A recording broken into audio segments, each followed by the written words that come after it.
পৌষ পার্বণের শুভেচ্ছা রইল সবাইকে। এটা কোথায় জানো? নলপুকুর এলাকায় মথুরাপুর 2 নম্বর ব্লকে মণিকুল নদীর কূলে মহাশ্মশান। এখানে দূর দূর এলাকায় থেকে চলে আসে সবাই, আর আমারও খুব ভালো লাগে। তার জন্য আমি চলে এসেছি নলপুকুর, আমার বাপের বাড়ি এলাকায় এটা।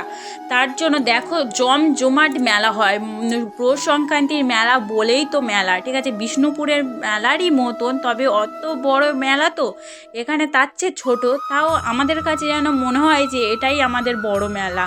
আর এখানে ঘুড়ি ওড়ানো প্রতিযোগিতা হয়। তো আগে হতো খুব ভালো, এখনও অনেকটা কমে গেছে, কারণ যে প্রতিযোগিতাটা মেলা হতো তিনি মারা গিয়েছে, তার জন্য আর ঘুড়ি ওড়ানো প্রতিযোগিতাও হয় না। তবে বাচ্চারা সবাই, এদিকে দেখো কীর্তন হচ্ছে, সবাই কত খুশি আনন্দ করে কীর্তন শুনছে। তো যারা যারা ব্লগটা দেখছো তাড়াতাড়ি চলে আসবে এখানে, তাড়াতাড়ি। রাত্রেও অনেক অনুষ্ঠান রয়েছে, তো আমি তো তার আগে চলে এসেছি। তবে